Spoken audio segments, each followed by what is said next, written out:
Hello, and welcome to another episode of Path of Exile University, a teaching series I do based on helping new players learn Path of Exile better.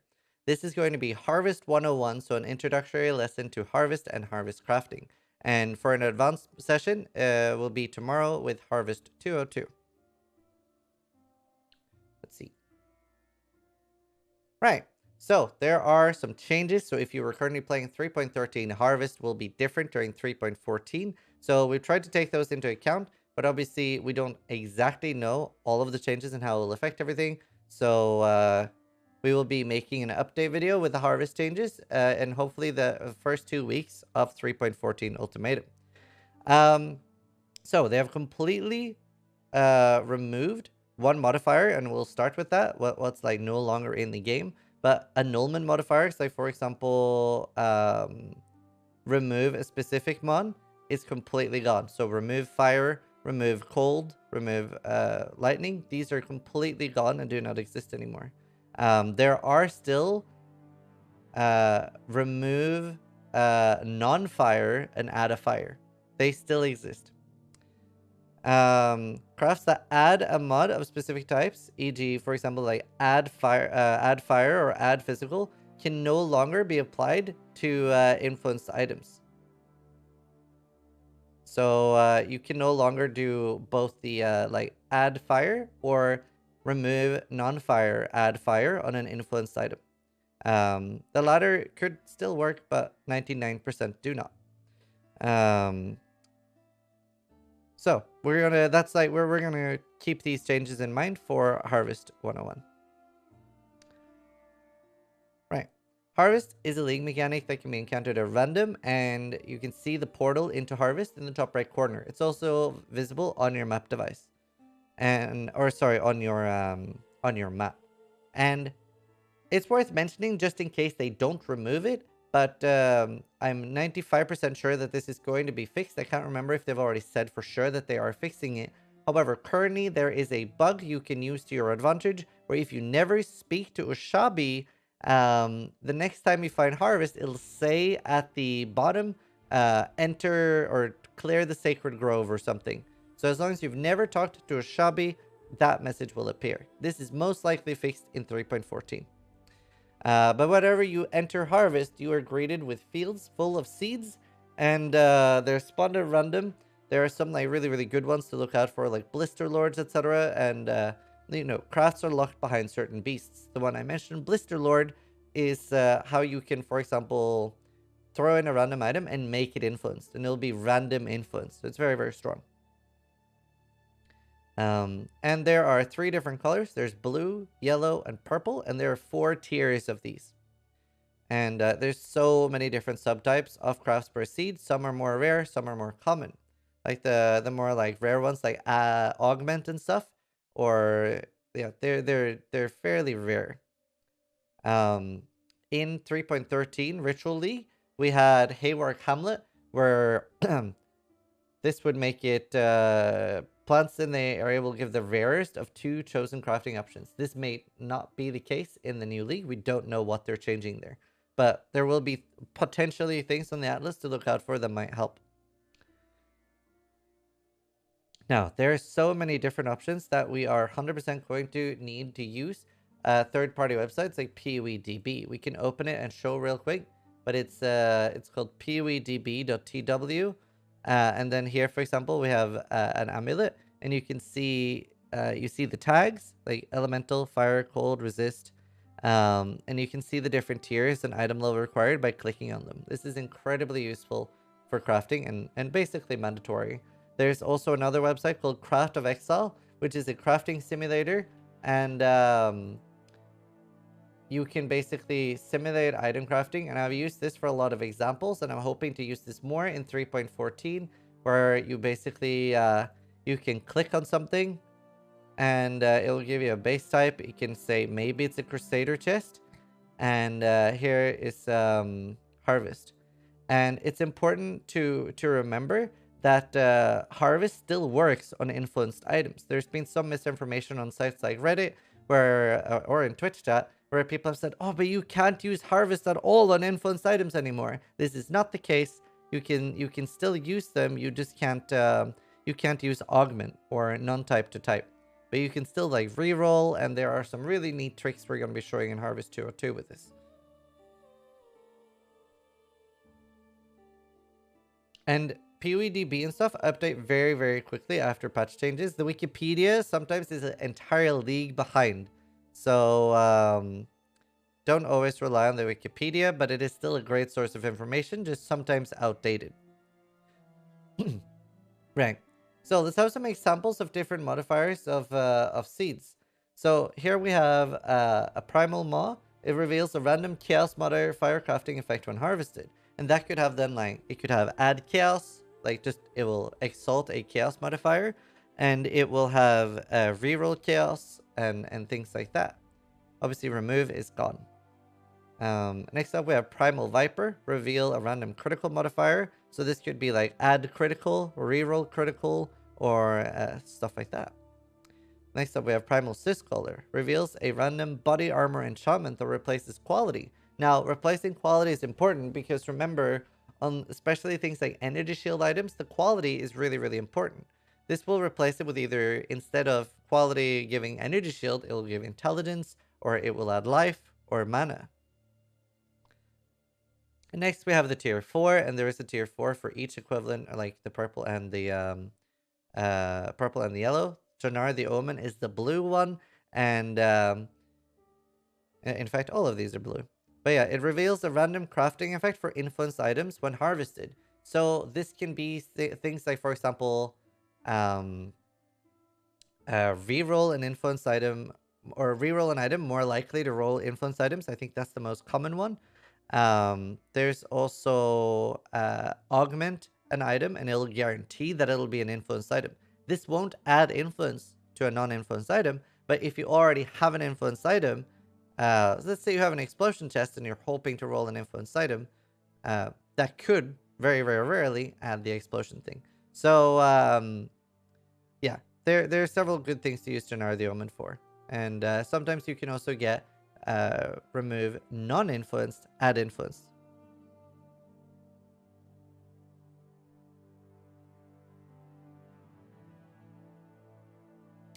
Right, let's look more into the tier 2 Primal Warper. So this can spawn the Reforge normal or magic item as a rare item. So this is basically an alchemy orb. Then we have Reforge a rare item with new random modifiers. This is basically a chaos orb. It does also have remove a non-critical modifier from an item and add a new critical modifier. There are some neat tips and tricks we can add later as well. We'll talk about it later, but you can basically use this to remove modifiers you don't want if every other mod is critical. You can also augment an item with a new critical modifier and reforge a rare item with new random modifiers, including critical strike modifier, and critical modifiers are more common. So this not only guarantees one, but the item is very more likely to roll more modifiers of that type. And this exists of like the fire, cold, lightning, etc. ones as well. And then obviously the further down we go, the more rare they are, augment being the rarest one. And then the remove non-critical modifier is fairly rare as well.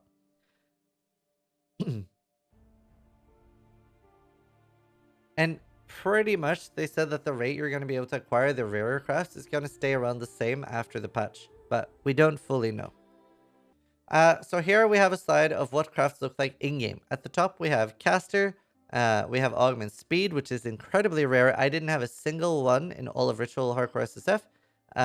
So very, very rare. I got one like, oh, actually maybe I had one. And then we have augment attack. We have exchange 3 jeweler orbs for 6 orbs of fusing. This is obviously just really, really good, and you should always use it when you can. Change a modifier that grants cold resist into a similar tier that grants fire. One of the best things, the most quality of life things of Harvest, and these are staying. That basically means that if you have 41 fire resist on a belt, you can switch this into cold or lightning, etc. And it's so nice. It's a really, really good one. Then we have reforge the color of a non-blue socket on an item, turning it blue. And there is also another one that is reforge the color of a socket, turning it white. To the best of my knowledge, there is no non-white turning it white, so there's always going to be a little bit of RNG with the white ones. You also have add a random influence to a normal, magic, or rare weapon that is an influence, and this exists for armor and jewelry as well. These are incredibly good, and how you can get like really good influence. For example, Val Regalias are really good crafting types. And then we have reforge the links between sockets on an item, linking 3 sockets. This can be, you can actually get 6 links here. And do remember, to the left of these, you will be able to store some of the crafts. So let's say that you find reforged links, linking 6 links, linking 6 sockets. You could store it for later use. You don't have to instantly use it. You can store up to 10 crafts. Here we have reforge a rare item, including a caster modifier, reforge attack, or like giving attack modifiers. Here we have one of the enchants we talked about. Here we have a very rare one from a tier 4 yellow beast, which is synthesize an item, giving random synthesized implicits. So some good things to use this on. Sometimes people will go for the weapon gamble and use it either on a weapon or a wand or a scepter, hoping to get an explosion one. This is very rare. Bows can be kind of common to use it on too, hoping for plus gem levels or additional arrow, or like there are some cool things on bow. Rings can be really, really strong. They can give +1 charge, like power charge. And +1 curse. Like there's a lot of really, really cool things. Then we have the more common craft, and we have the non-attack to attack craft at the bottom here. And you can see there will be things like this as well listed. So like this shows that it's the same as an exalted orb, but it exalts a caster. Boots for onslaught is another one. There's a lot of good things to go for.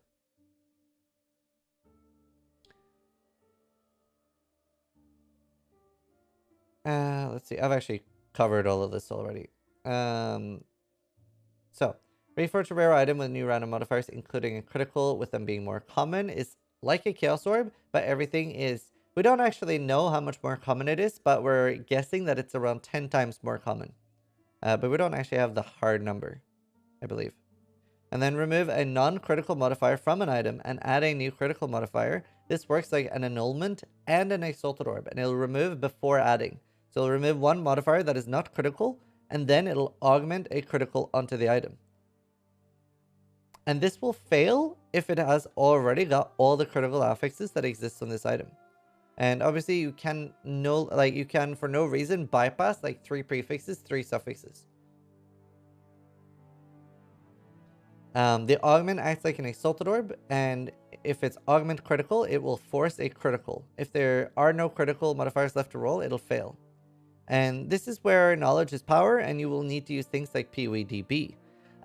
This is really, really strong, and there are some advanced things that might be changing a little bit, which we will hopefully update in the first 2 weeks of Ultimatum Link. But currently, for example, it's before the patch notes and before we know anything, it's very, very easy to guarantee an explosion chest. They have hinted at that explosion chest specifically is getting nerfed. We don't know if it's going to change in availability and how easily we can get it, or if it is going to change in power. But using it as an example, there are only 3 physical prefixes on an item right now. So there are still things you can do. Even we can obviously no longer use augment physical on a Crusader chest. There are still things we can do to guarantee explosion. And we're covering things like that in Harvest 202. Because they're more advanced. But there are still cool things we can do, and we'll figure out if they're making it like 0.1% explosion or 0.5, or if they are making it really, really rare. And you could also just reroll Fizz on an item, hoping to get one. Right, there are other really, really useful crafts you can encounter. There are loads of currency swaps. We already showed the ones that are Jewelers to Fusings. There are some that are like Chaos Orbs to Annulment, I think it is. And they're really, really good currency swaps.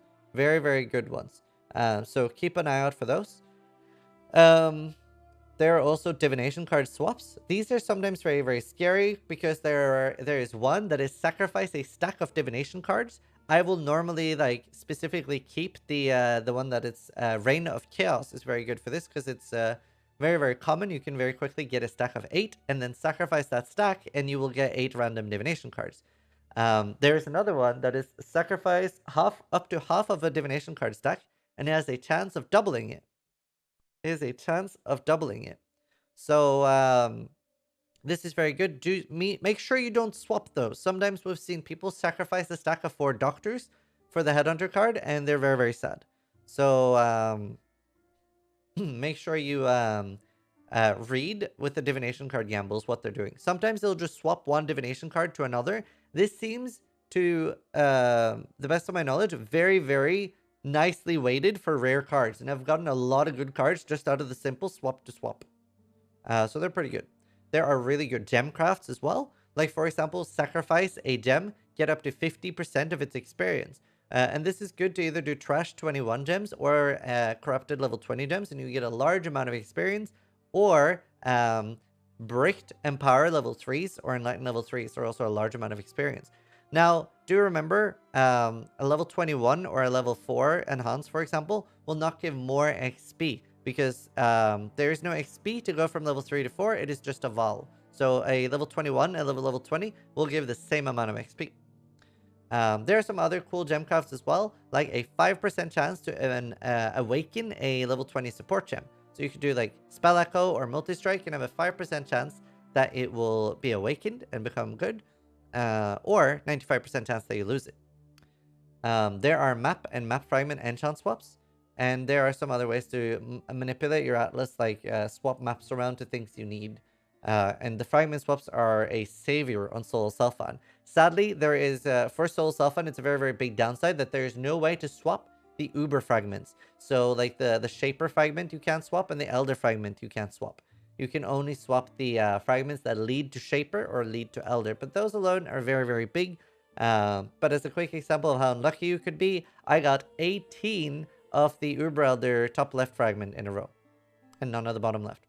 That is a very, very, I think it was 0.00000000118 chance for that to happen. So, very unlucky, but yeah, not much you can do about that. Obviously, being on Trade League, this is not a problem.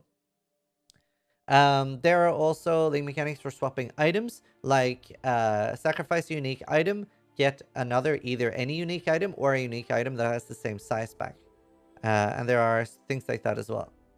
There are things that give you 6 links, 6 sockets, or changing the colors. These are also very, very good. There are some enchants for weapons, flasks, and body armor. Sometimes you might not need... a good example is you can get area damage, area of effect, or elemental damage. I can't remember exactly, but there are some really, really good caster enchants for weapons when you no longer need the physical increased damage. There are influence modifier crafts as well. And a lot of these are very, very worth keeping an eye out for. And obviously, we've talked about the fracture and synthesized item. The way the one sec.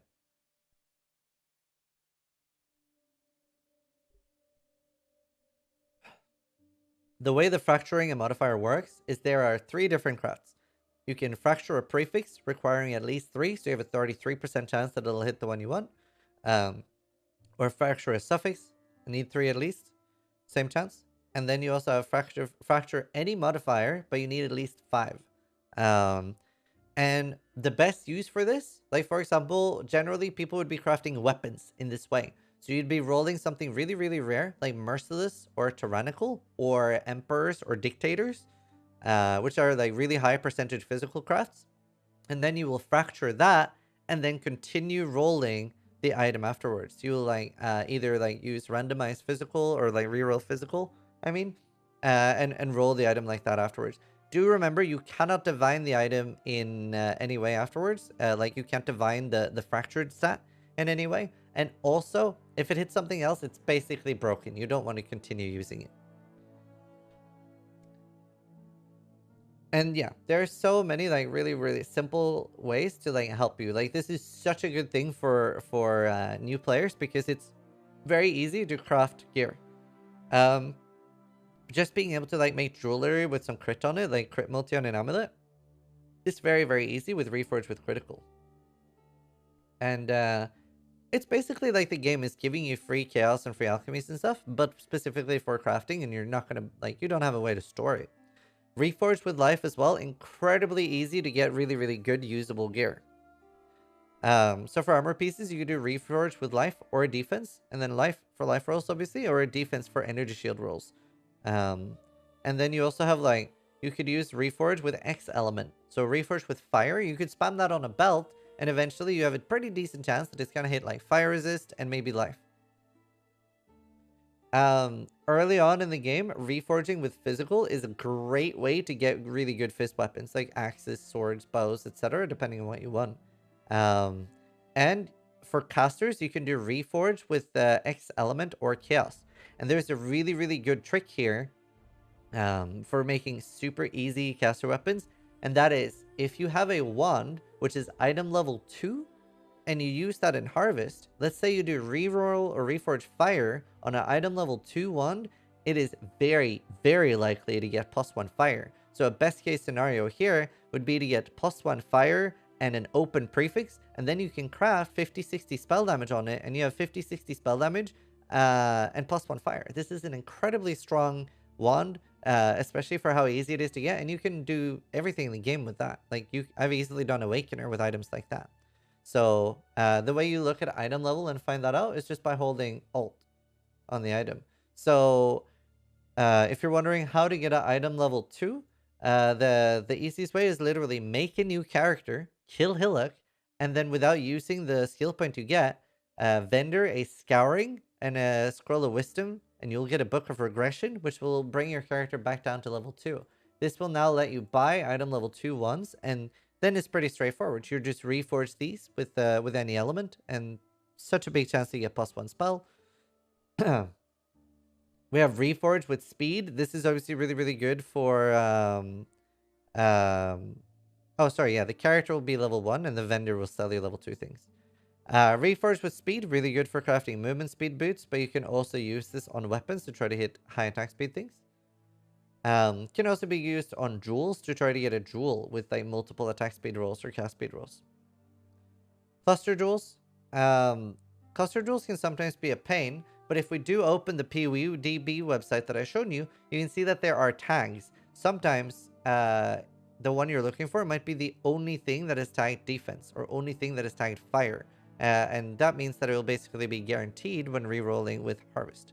So there's so many really, really good things. We're going to go more in depth in that in Harvest 202. And I want to keep this session like fairly light, fairly fast, because this is an introductory lesson, and we'll keep all the advanced ones in Harvest 202, which is going to be tomorrow at 4 p.m. BST. So are there any basic Harvest questions?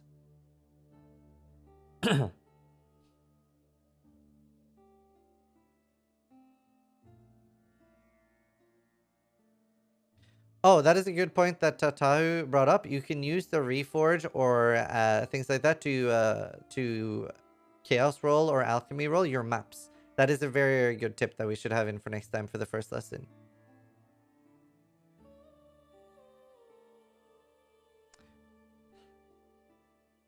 Yeah, one Orb of Scouring and one Orb of Wisdom. Well, Scroll of Wisdom. What about the level 1 character? Didn't quite get that. So when you kill Hillock, you go to level 2. But if you're level 2, then the vendor is going to sell item level 3 once. If you sell a Scouring and an Orb of Scroll of Wisdom to the vendor, it'll give you a Book of Regression, and that'll level your character back down to 1.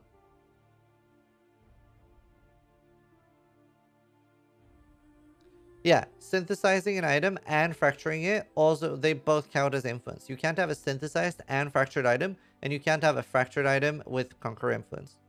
Should we collect white items for the Alchemy effect or not worth? No. Not worth. I am reading, it's just not a good question for this. Do you think it'll be worth speccing the passives in the Atlas tree? It's always worth it, but if we don't know if we still have harvest ones. Yes, you can de-level. Any other basic questions?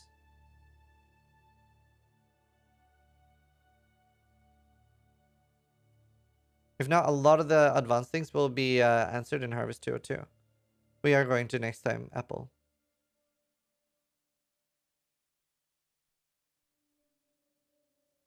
Already covered, Patrick. Right, I don't think there's any more Harvest basic questions, so we're going to end it there. And if you are enjoying these sessions, like obviously subbing on YouTube or subbing on Twitch is the best way to support. And thank you so much for everybody that does that. if you want to go the extra step and you like the content I'm creating and you want to support it, we have semester specific t-shirts for PoE University. So shop.zizaran.com if you want to help support even more. It might improve your drop chances. We don't know. But yeah, thank you guys so much for the support. Again, hope you like the content we're creating. We're doing this every semester before every league start. Next semester should be way more advanced and way more teachers and stuff too. Again, thank you guys so much for watching. But more importantly, try to die less than I